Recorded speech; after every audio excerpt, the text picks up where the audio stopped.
Evening. ഇന്ന് നമ്മൾ നോക്കുന്നത് ചാപ്റ്റർ 3 ആയ മധ്യപൗരസ്ത്യ ദേശത്തെ ഇസ്ലാം എന്ന ചാപ്റ്ററിലെ 1 വേർഡ് ക്വസ്റ്റ്യൻസ് ആണ്. ഒന്ന്, മധ്യകാലഘട്ടത്തിലെ ഇസ്ലാമിക ചരിത്രത്തിന്റെ പ്രധാനപ്പെട്ട സ്രോതസ്സുകൾ. മധ്യകാലഘട്ടത്തിലെ ഇസ്ലാമിക ചരിത്രത്തിന്റെ പ്രധാനപ്പെട്ട സ്രോതസ്സുകൾ: ത്വാരിഖ്, സീറ, ഹദീസ്, തഫ്സീർ. എന്തൊക്കെയാണ്? ത്വാരിഖ്, സീറ, ഹദീസ്, തഫ്സീർ. കാലക്രമം അനുസരിച്ചുള്ള സംഭവ വിവരണങ്ങളെ പറയുന്നത്. ത്വാരിഖ്, കാലക്രമം അനുസരിച്ചുള്ള സംഭവ വിവരണങ്ങളെ പറയുന്നത് ത്വാരിഖ്. ചരിത്രാംശങ്ങൾ അടങ്ങുന്ന ജീവചരിത്ര കുറിപ്പുകൾ അറിയപ്പെടുന്നത് സീറ. ചരിത്രാംശങ്ങൾ അടങ്ങുന്ന ജീവചരിത്ര കുറിപ്പുകൾ അറിയപ്പെടുന്നത് സീറ. പ്രവാചക ചര്യയുടെയും ഉദ്ബോധനങ്ങളുടെയും രേഖകൾ അറിയപ്പെടുന്നത് ഹദീസ്. പ്രവാചക ചര്യയുടെയും ഉദ്ബോധനങ്ങളുടെയും രേഖകൾ അറിയപ്പെടുന്നത് ഹദീസ്. ഖുറാൻ വ്യാഖ്യാനങ്ങൾ അറിയപ്പെടുന്നത് തഫ്സീർ. ഖുറാൻ വ്യാഖ്യാനങ്ങൾ അറിയപ്പെടുന്നത് തഫ്സീർ. മുഹമ്മദ് നബിയുടെ തൊഴിൽ കച്ചവടം. മുഹമ്മദ് നബിയുടെ തൊഴിൽ കച്ചവടം. മുഹമ്മദ് നബി ഉൾപ്പെട്ടിരുന്ന ഗോത്രം ഖുറൈശി ഗോത്രം. മുഹമ്മദ് നബി ഉൾപ്പെട്ടിരുന്ന ഗോത്രം ഖുറൈശി ഗോത്രം. ഒന്നുകൂടി നോക്കാം. മധ്യകാലഘട്ടത്തിലെ ഇസ്ലാമിക ചരിത്രത്തിന്റെ പ്രധാനപ്പെട്ട സ്രോതസ്സുകൾ: ത്വാരിഖ്, സീറ, ഹദീസ്, തഫ്സീർ. ഒന്നുകൂടി പറയാം. ത്വാരിഖ്, സീറ, ഹദീസ്, തഫ്സീർ. കാലക്രമം അനുസരിച്ചുള്ള സംഭവ വിവരണങ്ങൾ ത്വാരിഖ്. കാലക്രമം അനുസരിച്ചുള്ള സംഭവ വിവരണങ്ങൾ ത്വാരിഖ്. ചരിത്രാംശങ്ങൾ അടങ്ങുന്ന ജീവചരിത്ര കുറിപ്പുകൾ സീറ. ചരിത്രാംശങ്ങൾ അടങ്ങുന്ന ജീവചരിത്ര കുറിപ്പുകൾ സീറ. പ്രവാചക ചര്യയുടെയും ഉദ്ബോധനങ്ങളുടെയും രേഖകൾ ഹദീസ്. പ്രവാചക ചര്യയുടെയും ഉദ്ബോധനങ്ങളുടെയും രേഖകൾ ഹദീസ്. ഖുറാൻ വ്യാഖ്യാനങ്ങൾ തഫ്സീർ. ഖുറാൻ വ്യാഖ്യാനങ്ങൾ തഫ്സീർ. മുഹമ്മദ് നബിയുടെ തൊഴിൽ കച്ചവടം. മുഹമ്മദ് നബിയുടെ തൊഴിൽ കച്ചവടം. മുഹമ്മദ് നബി ഉൾപ്പെട്ടിരുന്ന ഗോത്രം ഖുറൈശി ഗോത്രം. ഏത് ഗോത്രമാണ്? ഖുറൈശി ഗോത്രം. നെക്സ്റ്റ്, മുഹമ്മദ് നബി നിർദ്ദേശിച്ച ആരാധനാ ക്രമങ്ങളേവ? എന്തൊക്കെയായിരുന്നു? 5 നേരത്തെ നമസ്കാരം, സമ്പത്തിന്റെ നിശ്ചിത ഭാഗം ദാനം ചെയ്യുക, സത്യസന്ധത പുലർത്തുക, മോഷ്ടിക്കാതിരിക്കുക, വ്രതമനുഷ്ഠിക്കുക. അപ്പം മുഹമ്മദ് നബി നിർദ്ദേശിച്ച ആരാധനാക്രമങ്ങൾ ഏതൊക്കെ? 5 നേരത്തെ നമസ്കാരം, സമ്പത്തിന്റെ നിശ്ചിത ഭാഗം ദാനം ചെയ്യുക, സത്യസന്ധത പുലർത്തുക, മോഷ്ടിക്കാതിരിക്കുക, വ്രതമനുഷ്ഠിക്കുക. നെക്സ്റ്റ്, പ്രധാനപ്പെട്ട ഖലീഫമാർ: അബൂബക്കർ, ഉമർ, ഉസ്മാൻ, അലി. ആരൊക്കെയായിരുന്നു ഖലീഫമാർ? അബൂബക്കർ, ഉമർ, ഉസ്മാൻ, അലി. കുരിശുയുദ്ധം എന്നാൽ എന്ത്?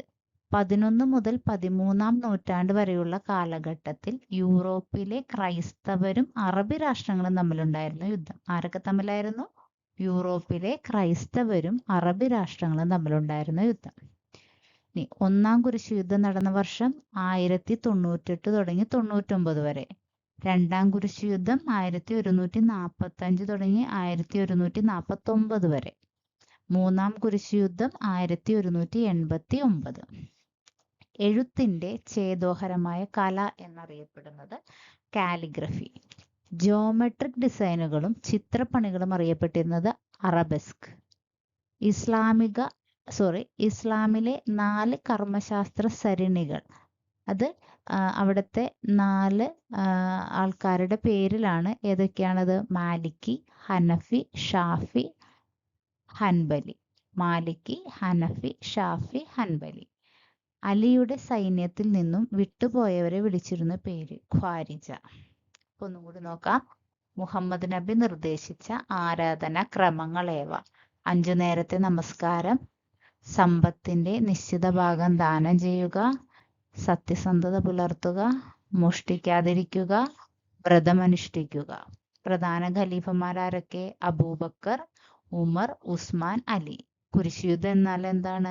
11 മുതൽ 13-ാം നൂറ്റാണ്ട് വരെ ഉള്ള കാലഘട്ടത്തില് യൂറോപ്പിലെ ക്രൈസ്തവരും അറബി രാഷ്ട്രങ്ങളും തമ്മിലുള്ള യുദ്ധമാണ്.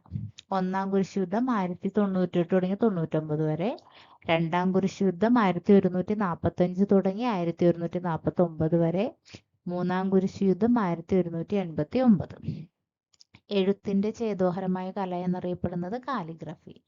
ജിയോമെട്രിക് ഡിസൈനുകളും ചിത്രപ്പണികളും അറിയപ്പെട്ടിരുന്നത് അറബസ്ക്. ഇസ്ലാമിലെ 4 കർമ്മശാസ്ത്ര സരണികൾ മാലിക്കി, ഹനഫി, ഷാഫി, ഹൻബലി. അലിയുടെ സൈന്യത്തിൽ നിന്നും വിട്ടുപോയവരെ വിളിച്ചിരുന്ന പേര് ഖ്വാരിജ. ഖ്വാരിജ. നെക്സ്റ്റ് ചാപ്റ്റർ 4 മംഗോളിയൻ സാമ്രാജ്യം. അതിൽ വളരെ കുറച്ച് ക്വസ്റ്റ്യൻസേ ഉള്ളൂ. 1. മംഗോളിയരിൽ ഉൾപ്പെട്ടിരുന്ന പ്രധാന ഗോത്രങ്ങൾ ഏതൊക്കെ? ടാറ്റാർ, ബിട്ടാൻ, ടർക്കിക്. അപ്പോൾ ഏതാണ് പ്രധാനപ്പെട്ട ഗോത്രങ്ങൾ? ടാറ്റാർ, ബിട്ടാൻ, ടർക്കിക്. ചെങ്കിസ് ഖാന്റെ യഥാർത്ഥ പേര് ടെമൂജിൻ. ചെങ്കിസ് ഖാന്റെ യഥാർത്ഥ പേര് ടെമൂജിൻ. സുസ്ഥിരമായ ഭരണത്തിനായി ചെങ്കിസ് ഖാൻ ഗോത്രമുഖ്യന്മാരെ ചേർത്ത് രൂപീകരിച്ച അസംബ്ലിയുടെ പേര് കുരിൽത്തായ്. കുരിൽത്തായ്. കുറിയർ സമ്പ്രദായത്തിന്റെ ആദിമ രൂപം നടപ്പിലാക്കിയത് ചെങ്കിസ് ഖാനാണ്. കുറിയർ സമ്പ്രദായത്തിന്റെ ആദിമ രൂപം നടപ്പിലാക്കിയത് ചെങ്കിസ് ഖാൻ. ചെങ്കിസ് ഖാൻ എന്ന പേരിന്റെ അർത്ഥം സർവ്വലോക ഭരണാധികാരി. സർവ്വലോക ഭരണാധികാരി. അപ്പൊ നമുക്ക് ഒന്നുകൂടി നോക്കാം. മംഗോളിയരിൽ ഉൾപ്പെട്ടിരുന്ന പ്രധാന ഗോത്രങ്ങൾ ടാറ്റാർ, ബിട്ടാൻ, ടർക്കിക്. ചെങ്കിസ് ഖാന്റെ യഥാർത്ഥ പേര് ടെമൂജിൻ. സുസ്ഥിരമായ ഭരണത്തിനായി ചെങ്കിസ് ഖാൻ ഗോത്രമുഖ്യന്മാരെ ചേർത്ത് രൂപീകരിച്ച അസംബ്ലിയുടെ പേര് കുരിൽത്തായ്. കുറിയർ സമ്പ്രദായത്തിന്റെ ആദിമരൂപം നടപ്പിലാക്കിയത് ചെങ്കിസ് ഖാൻ. ചെങ്കിസ് ഖാൻ എന്ന പേരിന്റെ അർത്ഥം സർവ്വലോക ഭരണാധികാരി. Thank you.